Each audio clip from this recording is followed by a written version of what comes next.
Ang programang Balik Hebrew, uban ni Brother Gilbert Menyoza. Kini ang 8, 1, 9, DXUM News and Public Affairs. Sa Davao City, 819 DXUM. At oras alas 12:30.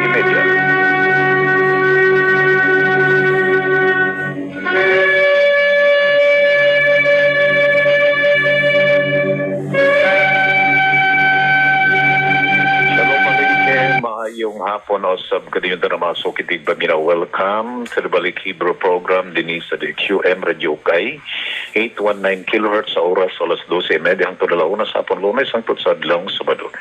Kini si Mura Azaria Gilbert Menyoza, but speakers Lawak Engineer Julius Luzon, Roy Johnson, the Station Manager. Magatibay ang kaning tanan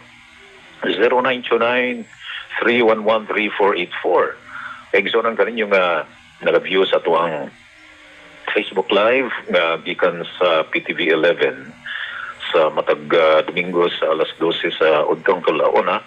Paki-share nga to sa inyong mga friends. Baruch Hashem kaninyo nga nag-view, taga-share, thousands nga lantaw, nagapaminaw sa Laws for Humanity. And then Baruch Hashem na adunay mga positive nga mga reactions o gingon man doon na po yung mga questions na mga pangutana. Okay? So, pakishare.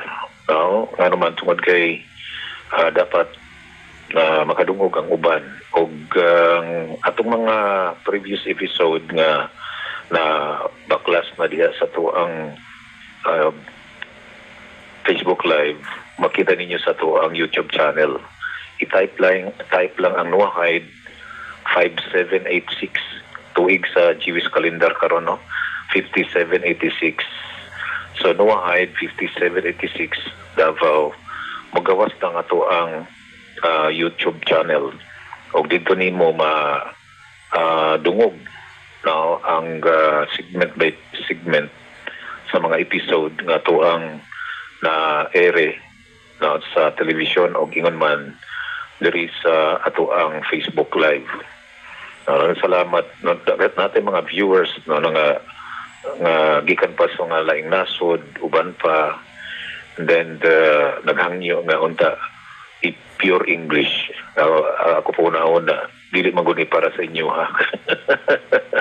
Para man sa amo ang taong mga kaubanan diri nga mga Pilipino nganong na imugso ning programa, pero dili ka kapugong nga ang mga tagalaing nasod makadungog, sayod o magasunod sa atuang programa.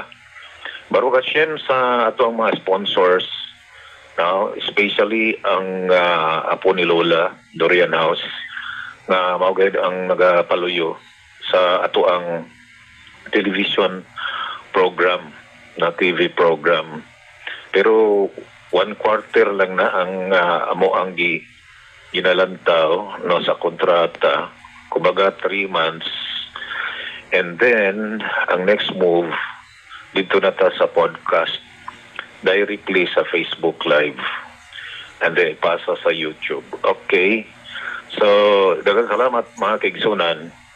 Ang atong mga katuyuan maong ma-fix na to ang ato ang soul, ma-fix na to ang ato ang kalag. Kini mao ang main nga purpose ngano nga kita even nagagasto og media para lamang mapaabot nato sa uban ang mga mensahe nga dapat nilang madungog. Og kini Baruch Hashem nga gialaw ni Hashem sa iyang hasgaka o sa iyang divine providence nga ma-provide ang mga panginahanglan bisan sa television broadcast o guban pa nga mga avenue nga mapaabot nato kini nga mga kaygayunan sa pag tudlo. Ang katuyuan, usbon ko, mao ang fixing the soul. Self-improvement that begins with teshuvah. Na magsugod pinaagi sa returning to Him. The book of Ezekiel 33:11, Hashem has no pleasure to those who died as wicked, but each one must return to Him. Return ye, O house of Israel. The word teshuvah is to return, ang pagbalik ngadto kaniya. Og sa book of Proverbs 18:21,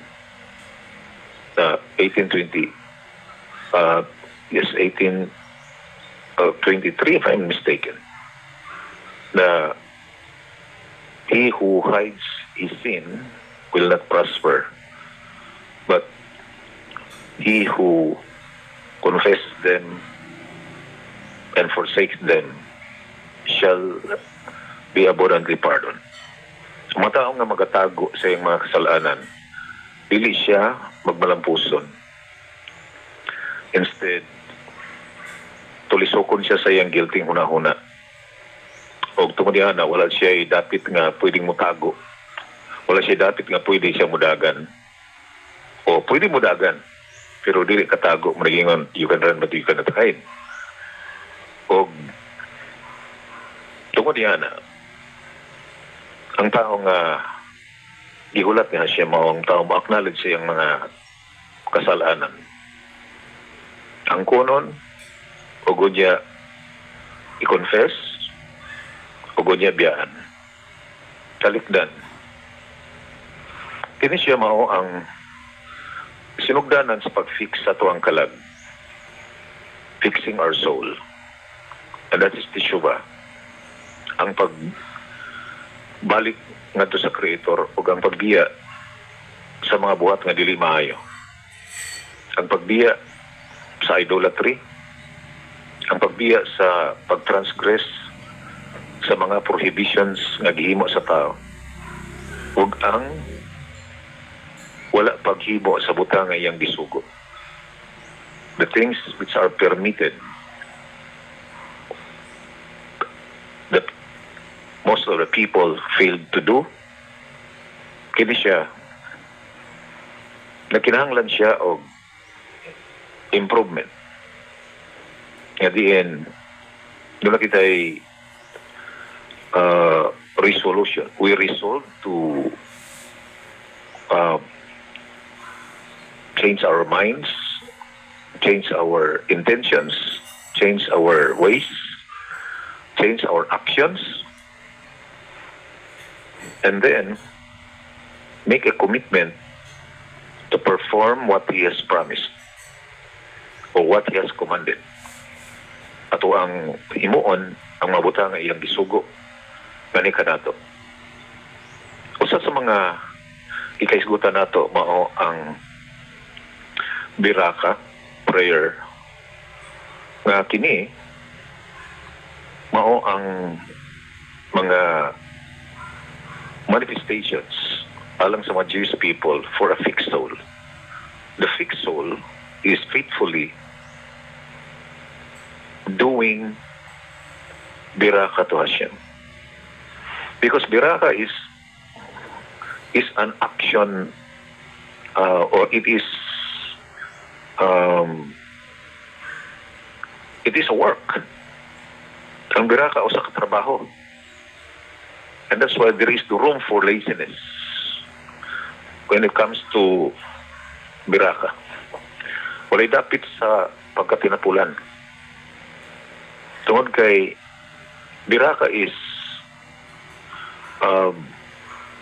hubot halivabot, services of the heart, trabaho sa kasing-kasing.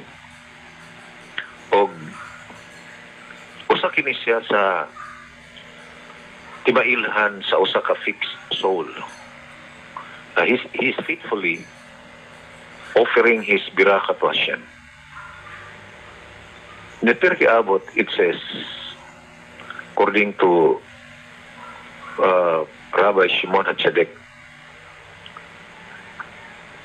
the world stands in three things. One, in the Torah. Two, Avodah. Three, Gemilut Kasidim. Ang kalibutan, nagtindog, meaning tulo. Torah, and then ang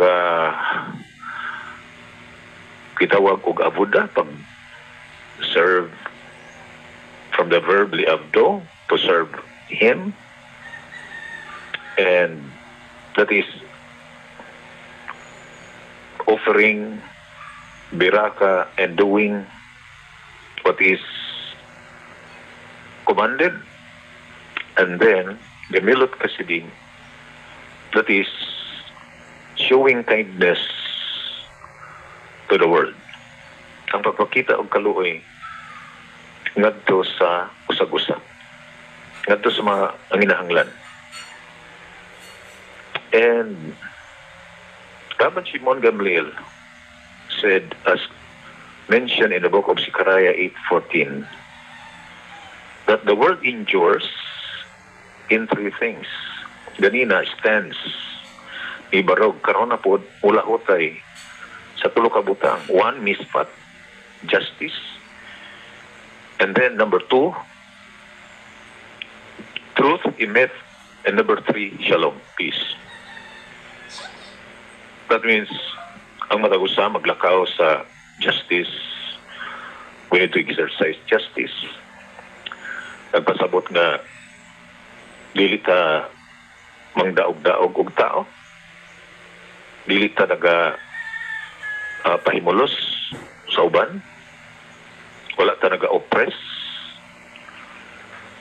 Instead, kita naga makita og kaluoy, kita naga kumaga defender ka sa mga tao nga di-oppressed. Ikaw naga tagad sa mga tao nga may nahanglan nimo. According to the sages, bisan pa man na imangayo nimo unya, di mo siyang nailhan nga nilad siya, unya kagsira siya balik-balik. Kung directly nangayo siya nimo, tagaidyo daw siya. Bisan pitsi-pitsi lang. Tungod kay ang atong tuyo daw, mao ang ato ang midot, our character traits, na matrain ta sa paghimo og kindness nga sa uban, regardless. Aron dili ta mabato. Kung mobalibad ka na yung mga taong dool nimo, mga ikabang nimo, mabato imo kasing-kasing, ya delikado kung masanay ka na. Delikado kung maanad ka na. Much better na we need to train ourselves, train our midot, train our character traits to be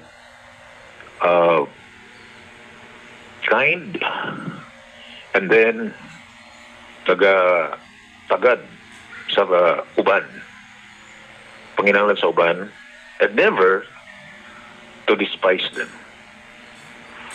Wala sa tuang isip na mag-despise ta kanila. Nga naman, may mga tao nga, may mga tao nagduol sa ila, kunya, wa pag yun na tagay, ila pag yung gisingkahan. Masabot pasabot. Wala pa rin mo tagay siya, gikuhaan pa yun mo. Ang imong pagsingka sa iya, imo siyang gikuhaan. You took something from him or her. O nga, magbanday ka sa atuang nidot, atuang character traits. Nagkinahanglan og training ang atuang mga nidot for us to become a kasid, mahimot ang mga tao nga kasidot. Mga tao nga adunay refined midot, refined character traits. Mga kinaiyahan nga diin kini siya pino, dili gaspang. Nagpasabot nga ang iyang character traits, kumbaga wala siya'y pagbati nga arrogante or tao nga mapalitason or kusog kay mo istorya o sakit para sa uban. Mataong dunay uncontrolled tongue o dunay proud look, mga garbong tinanawan o mga ba nga walay kontrol, mga ba nga walay pagpugong. Hashem wants us to fix every aspect of our soul. Matag espiritu sa atong soul. Gusto ni Hashem nga kita mag-fix ni ini. Aron nga ato ang masinati alang sa mga kabad ng mga Jewish organization. We need to experience the Messiah inside. Right now. Ayaw na si gulat. Experience the Moshiach now. Sinatiya ang Messiah karon. And remember, as mentioned in the book of Isaiah 2 verse 4, na sa Messianic era, ang tanan nga mga tao, i-convert nila ang ilang sword ngadto sa plowshares o ang ilang spears into pruning hooks, and they no longer learn battle anymore. Dili na sila mag-isip pa og gira. Dili na sila magunahuna pa og away. Ang mga tao nga qualified for the Messianic era, mga taong peaceful, mga taong nga dili pala away, mga taong dili arrogante, mga taong dili hambog. Salak turang pagkasulti. People who have a refined middle, refined character traits, mga tao nga hamis og mga kinaiya, dili gaspang kundi hamis siya. Yun ang gusto ni Hashem nga ato ang masinati while waiting for the Messianic era. Kung yun ana ang mga kabad, mayon na sila Moshiach Akshaw. Experience the Messiah now. Experience it now. Sugdi karon. Ayaw si gulat, si hangad. Unya wala gatagad sa iyang mga rough nga mga batasan, mga rough nga mga kinaiya. Doon mga tao, as mentioned in Psalms 1, gitawag sa corner nga dapat likayan. According to the sages, ang mga scorners, wala daw ni sila sala sa ilang physical body. Kung baga, wala sila nangawat, wala sila nag-sexual immoral, wala sila nag-murder.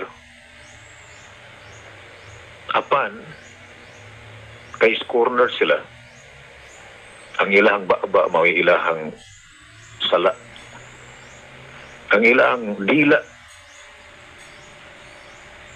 ay mga tao nga wala nangawat, wala nag-murder,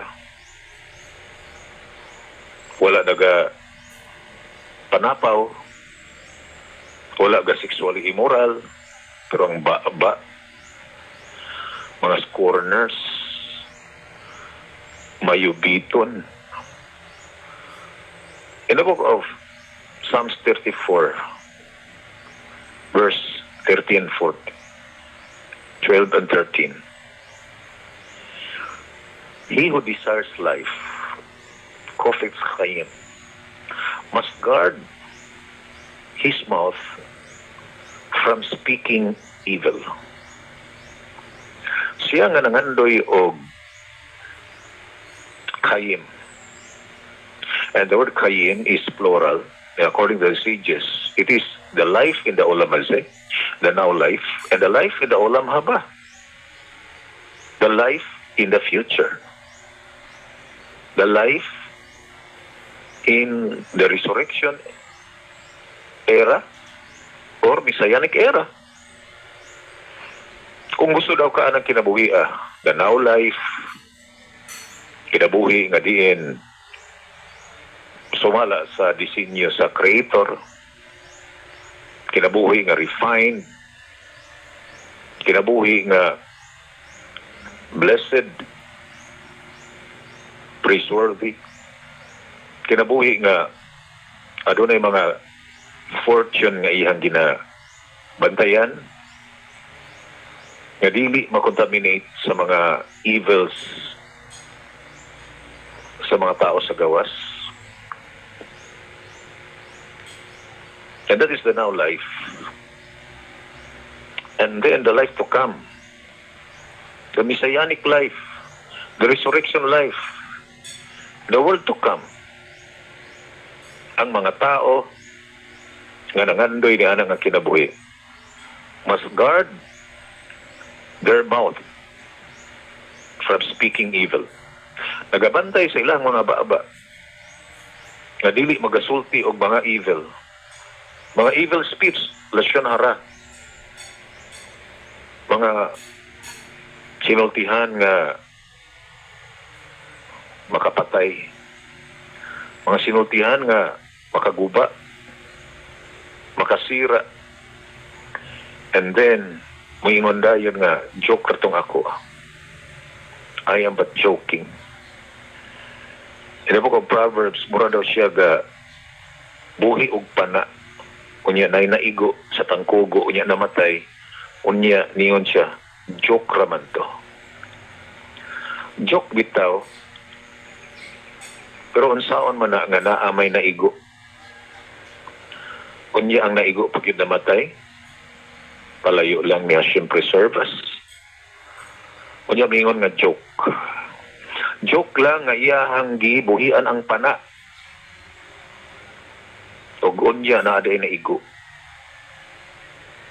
Mabito mga kaigsunan na even to make jokes. Now, we have to be very careful because jokes can be lies. Ang mga jokes mahimong bakak. There is a difference between a joke and a sense of humor. Na ay sense of humor to make people laugh, but then the laughter is not despising other people, but expressing the joy inside. Unlike the joke nga magkatawa ang tao, and according to the sages, doon ay mga tao nga magkatawa apan ang ilang katawa, it is an expression of their suffering inside. Katawa-katawa lang apan nag-suffer sila sa sulod. Naa sila'y pag-antos na sa sulod, pain, sufferings inside their hearts. O gonya, giagi nila chok. Sa totoo lang, they suffered. Mga mga kaigsunan, nga doon ay mga tao nga moingon sila, wala man ko nangawat, wala man ko nagpatay, wala man ko nanapaw, pero ang ba niya, ang dila niya, ang iyang dila, full of poison, puno sa kamandag, puno sa hilo. So we understand now why it's important to refine our character traits, because we are fixing our souls every day. We are given chances to fix our nishama. The moment we rise up, or the moment we open our eyes every dawn, Hashem has given us chances to straighten our crooked ways, to correct our past, and resolve to make a commitment of not doing it again, not doing the same. Instead, magalakaw according to Hashem's command. We are here as students. Niya kita diri ingon nga estudyante. The time to learn and the time to act what we learned. What we learned, we apply. For us to be qualified to live in the Olam Haba, to live together with the righteous people in the Messianic era and in the Olam Haba or the world to come. So dili na to sayangon kining atong 70 years, 80 years, 90 years as years of learning. Don't waste it. Usa kini kadakong kaygayonan para nga ma-determine ni Hashem kung ikaw angayan ba nga mo exist eternally. Angayan ka ba sa ulam haba? Angayan ka ba nga participate sa resurrection? Muna mga kaigsunan, panahon na. Balikan nato ang Torah. Balikan nato ang pag-focus sa tuang fixing the soul issue. Refining character traits. Tungod kay every day, it is our chance to correct our past. Kaniyong abot mapils itong online classes, matag Merkules sa gabi, o sa Sabado sa gabi, o karong Domingo sa gabi, opening sa Feast of Hanukkah. Doon na kita gathering, dalatag snacks, also sa next Saturday night and Sunday night, 7th and 8th day of Hanukkah. Ayaw kalimot sa pag-share sa tuang Facebook Live, gikan sa television sa PTV 11. Now, ipasa sa inyong mga friends. Sa ngalan sa tong partners, Pikas Lawak, Engineer Julius Luzon, Roy Joseph, the station manager, kini si Mori Azaria Gilbert Minyosa, magangkintanan. Shalom Aleichem, Galitraut. Paminawa ang programang Balik Hebrew uban ni Brother Gilbert Minyoza.